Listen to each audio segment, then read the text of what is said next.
अस्सलामुअलैकुम दोस्तों पिछले एपिसोड में हमने देखा था कि उस्मान साहब ने सुल्तान मसूद को बचा लिया था और वजीर की आंखों के सामने ही उस्मान साहब गाड़ी के अंदर छुपकर वहां से चले जाते हैं। दोस्तों एपिसोड 65 में हम पहले वजीर को देखेंगे। वो उसी घर में पहुंच जाता है। एक सिपाही अंदर देखकर बताता है कि जनाब मसूद तो यहाँ पर मौजूद ही नहीं है। उसके बाद हम बाजार में देखेंगे जहाँ पर इस्मिहान बाला खातून को कहती है कि उस्मान साहब तो इन लोगों को छोड़कर चले गए हैं, लेकिन मैं देख रही हूँ कि यहाँ पर तो अफरा तफरी फैली हुई है। मुझे लगता है आप अपने लोगों की हिफाजत नहीं कर पा रही हो बाला खातून। इस पर बाला खातून कहती है जब उस्मान साहब खुद यहाँ पर थे तो हमने तिजारत को खूब बढ़ाया था। इस पर इस्मिहान कहती है बाला खातून आप बिल्कुल ठीक कह रही हो, लेकिन यहाँ पर मैं आपकी बात नहीं कर रही, मैं तो यहाँ पर मालून खातून की बात कर रही हूँ जो इस बाजार की तिजारत को संभालती हैं। देखो मुझे सारा बाजार ही खाली नजर आ रहा है, लेकिन मुझे मालून खातून कहीं नजर नहीं आ रही। इस पर बाला खातून कहती है कि मालून खातून अपनी पूरी कोशिश कर रही हैं, लेकिन इस पर इस्मिहान कहती है कि ये मसला बहुत बड़ा है बाला खातून, आपने तो अपने लोगों को भूखा छोड़ दिया है, लेकिन फिक्र ना करो आले सल्जूक हर वक्त यहाँ के लोगों के लिए मौजूद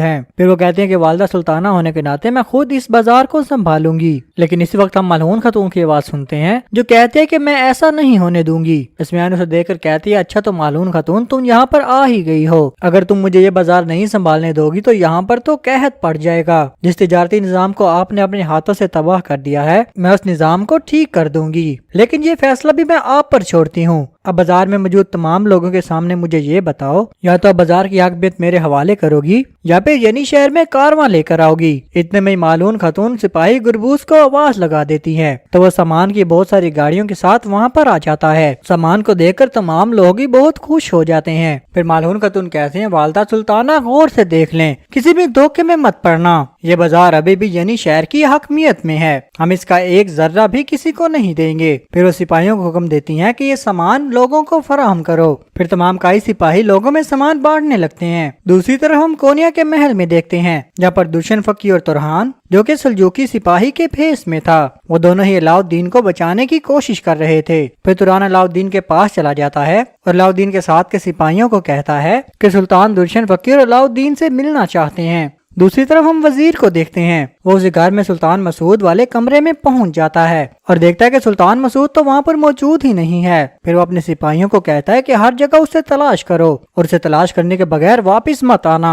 वजीर को भी ये मालूम था कि ये सब उस्मान साहब ने ही किया है। फिर वो एक रस्सी उठाकर कहता है कि उस्मान जब तक मैं ये फंदा तुम्हारे गले में ना डाल दूं मुझे चैन नहीं आएगा। हालांकि तुम्हें ये मालूम भी है कि तुम्हारा बेटा अलाउद्दीन मेरे पास है, इसलिए तुम्हें मारने से पहले मैं उसे मार दूंगा। उसके बाद हम उस्मान साहब को देखते हैं जो सुल्तान मसूद को कहते हैं सुल्तान साहब मुझे कोनिया से निकलने से पहले एक और काम भी करना है और मैं वो काम करके जरूर आपके पास वापस आ जाऊंगा। इस पर सुल्तान कहते हैं उस्मान साहब कोनिया से निकलने से ज्यादा अहम भला कौन सा काम है। इस पर उस्मान साहब कहते हैं सुल्तान आपको बचाने के लिए मैं अपने बेटे को महल में ही छोड़ आया हूँ, मैं उसे जरूर वापस लाऊंगा क्योंकि मुझे मेरा बेटा सबसे ज्यादा अहम है। उस्मान साहब कहते हैं सुल्तान लेकिन आप फिक्र ना करें, मेरे सिपाही आपको एक महफूज मकाम पर ले जाएंगे, लेकिन जब मैं अपने बेटे को वापस ले लूंगा तो मैं आपके पास जरूर आऊंगा। लेकिन सुल्तान पूछते हैं उस्मान साहब हम आगे क्या करेंगे। उस्मान साहब कहते हैं सुल्तान आप फिक्र ना करें, लेकिन एक बात मैं आपको बता दूं कि आपका तख्त आपको जरूर वापस मिलेगा, लेकिन ये दावा करने के लिए कि आप ये असल सुल्तान हैं आपको और ताकतवर होना होगा, इसलिए किसी को भी यह मालूम नहीं होना चाहिए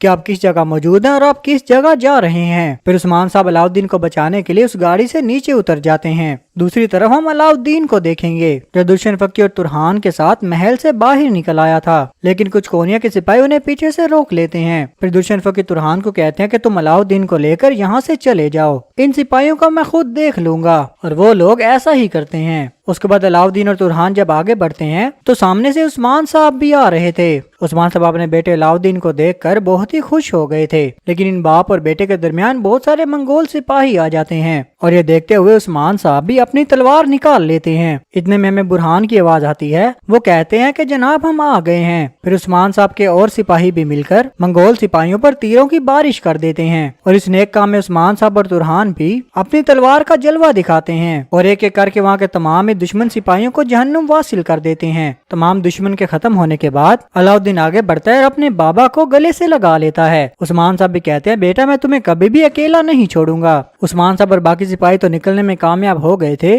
लेकिन कोनिया के सिपाही दुर्शन फकीर को पकड़ लेते हैं। उसके बाद हम वजीर सावली को देखेंगे जो समागर के पास जेल खाने में पहुंच गया था। समागर कहता है कि सुल्तान को एहसास हो गया है कि उसने मेरे साथ गलत किया है, लेकिन वजीर उसे ये बताता है कि उस्मान ने मसूद को भगा लिया है। इस पर समागर कहता है, वजीर तुम किसी भी काम के नहीं हो। अगर तुम उस बेवकूफ बच्चे सुल्तान अलाउद्दीन को काबू कर लेते तो ऐसा कुछ भी ना होता। तुम्हारे सामने ही उसने मुझे जिंदान में फेंक दिया। अब तुम्हें सारा पता है कि आगे क्या होने वाला है। गजान खान का गुस्सा पूरे कोनिया को ही जलाकर राख कर देगा। इस पर वजीर कहता है कि खान कोनिया को जलाने से पहले तुमसे हिसाब लेगा। समागर अब तुम्हारा ये काम है कि तुम उन्हें ढूंढोगे और तुम मसूद और उस्मान दोनों को ही कत्ल कर दोगे। अब तुम बस ये सोचो कि तुम उन दोनों को कैसे मारोगे। समागर कहता है कि मैं गोक टेंगरी की कसम खाता हूँ कि मैं उन दोनों को ही तबाह कर दूंगा। यहाँ पर हमें यह भी पता चलता है कि ये वजीर असल में वजीर नहीं है और ये एक मंगोल कमांडर है और ये यहाँ पर जासूसी कर रहा है और इसका नाम कमांडर समील है। लेकिन वजीर कहता है कि ये काम हमें गजान खान को बताए बगैर करना होगा। अगर इसके बारे में गजान खान को पता चला ना तो हम बचेंगे और ना ही कोनिया। उसके सामने जो कुछ भी आएगा वो उसे राख कर देगा। उसके बाद हम उस्मान साहब को देखेंगे जिन्होंने अपना कोनिया वाला ये मिशन बिल्कुल ही पूरा कर लिया था और वो सुल्तान मसूद को बचा कर यानी शहर की तरफ रवां दवां थे। तो दोस्तों इस एपिसोड का इख्तिताम यहीं पर होता है। अगर आपको हमारी वीडियो अच्छी लगी है तो लाइक शेयर और सब्सक्राइब जरूर करिएगा। आपको मिलते हैं नेक्स्ट एपिसोड के साथ, तब तक के लिए अल्लाह हाफिज।